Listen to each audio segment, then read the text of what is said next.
Target, Walmart, Doordash, Uber Eats, and many more companies are being called out for their continued commitment to selling out the American people by hiring undocumented illegals and or allowing undocumented illegals to use identity theft to game their system.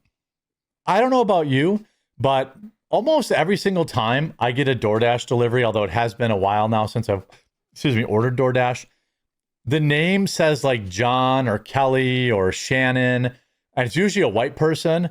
And there's like a Guatemalan that gets out of the car and actually delivers the food. It is almost never the person who's actually in the picture. Almost never. I don't know about you, but for me, there is like rampant, obvious abuse of their system. I'm sure this is true for Uber drivers. I'm sure this is true. Well, maybe not, because Uber drivers have to match their picture, but definitely not for DoorDash or Uber Eats. Like I just never, it's never who's pictured. Well, now Target is getting absolutely dragged. And let's get into all this. By the way, thanks everyone who has joined our members area over on thequartering.com/join. Absolute number one best way to support the show.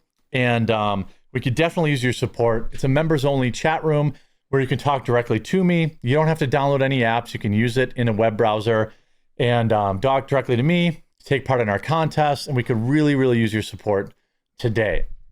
So first, there's this report by paid for shill DC Drano. Look, let's not forget, DC Drano is a paid shill. He was part of the Epstein files day one, phase one release garbage. And I believe he also shilled for Big Soda directly in the face of President Trump and Maha. Many of these conservative influencers are a bunch of frauds, but he tweeted, "Did you know DoorDash stopped requiring social security numbers from delivery workers and now has thousands of unvetted illegal aliens working for them? Their background checks are so bad that one of their dashers, who was previously charged with aggravated assault with a deadly weapon, attempted to take advantage of an 18-year-old Dash customer while delivering to her home. DoorDash is out of control. We're putting American lives at risk."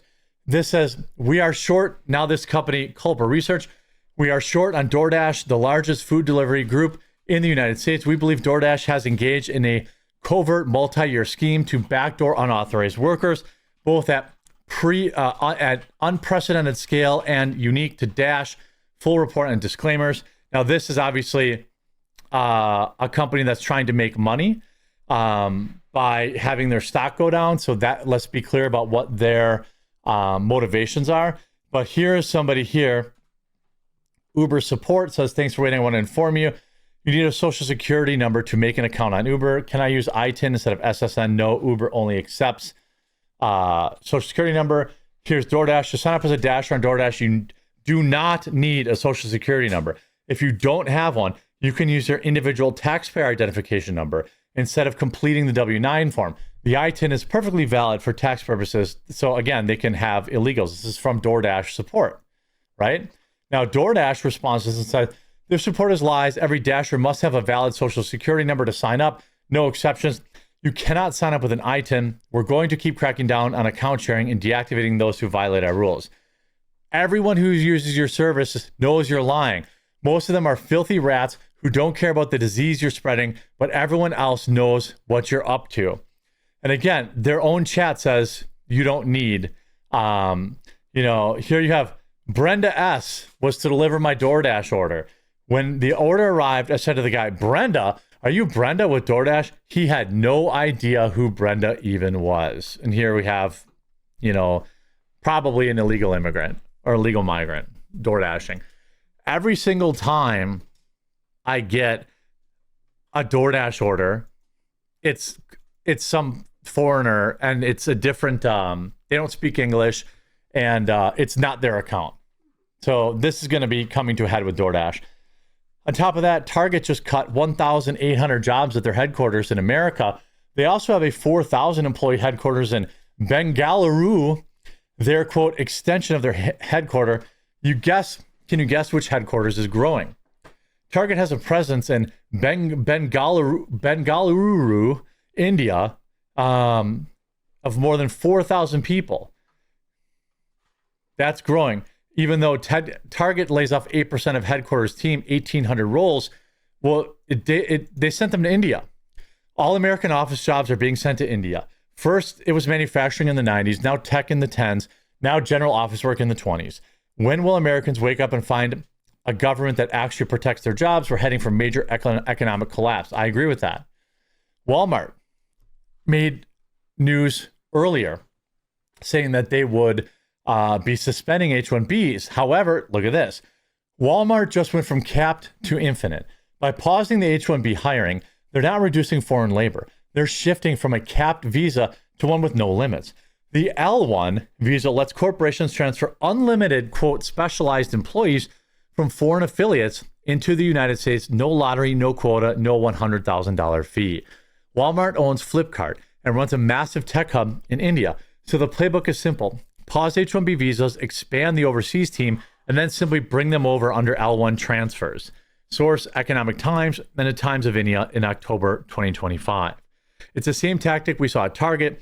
Fire Americans, offshore the work, then re-import the foreigners under new paperwork. Watch for Walmart global tech expansion in India, Flipkart teams taking U.S. system roles, and revising L1 visa petitions for, quote, specialized knowledge. It's not a labor shortage, it's a shell game.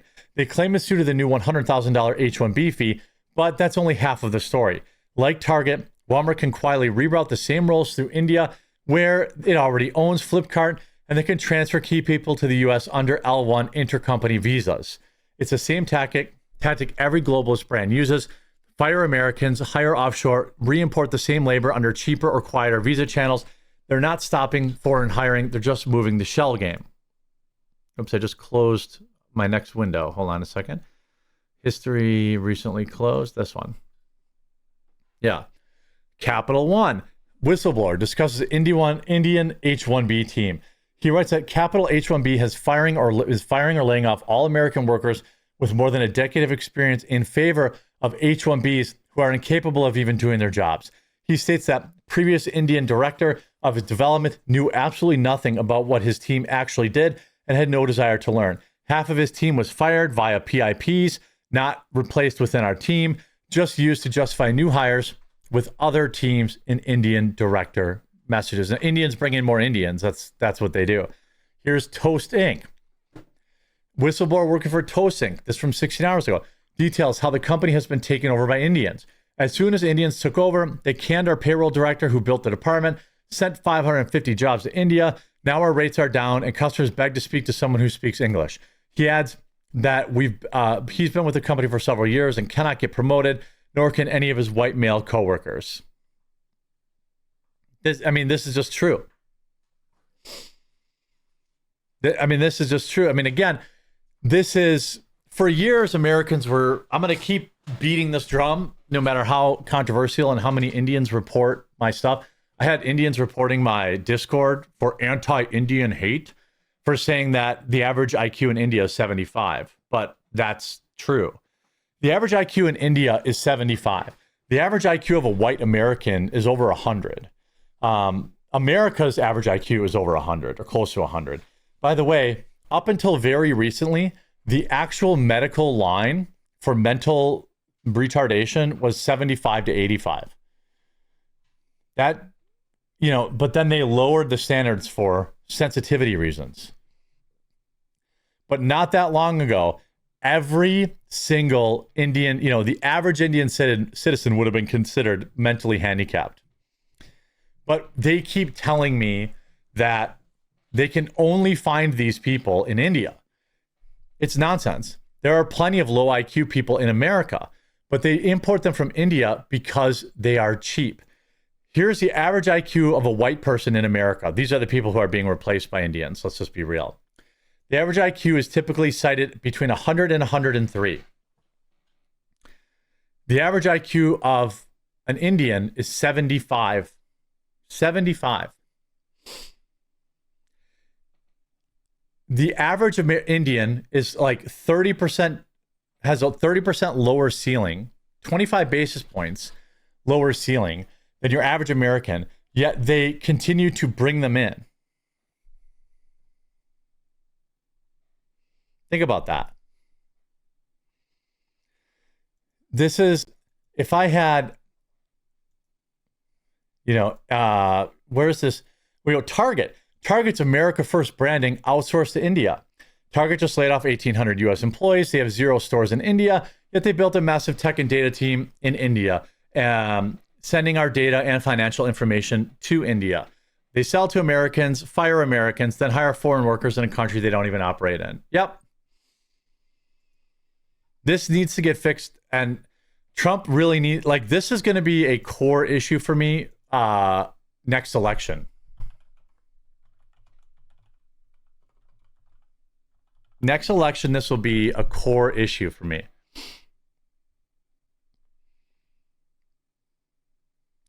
India has an average IQ score of 76, ranking 143rd in the world.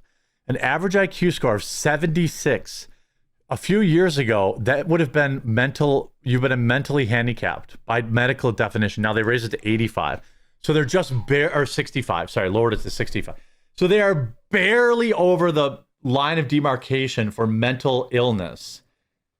Barely below it, or barely above it. The average American has an IQ of over 100. And they keep saying, well, we have to bring in Indians. We can't find people to work these jobs in America. Bull. 143rd highest IQ by country. And we have, the reason we're bringing them in is because they will work for slave wages. That's the reason. They're working for slave labor, and they're replacing whites with white workers in America largely with Indians. That's, do some black people, well, Asians too probably are losing their jobs to Indians too. Now, I know there's more to intelligence than just your IQ, but if you have a 75 IQ, your ceiling can only be so high. So, from now on, Target is banned in my house for purchases. DoorDash is banned in my house. And who else did I say here? Target, DoorDash, we don't use Toast, and Walmart. Now, Amazon obviously has a similar issue too. I really hope that Trump gets this handled. I hope you enjoyed this video. I hope you're informed by it. If you were, please do leave a like on it. If you haven't yet, please subscribe or follow down below. We'll talk to you again real soon.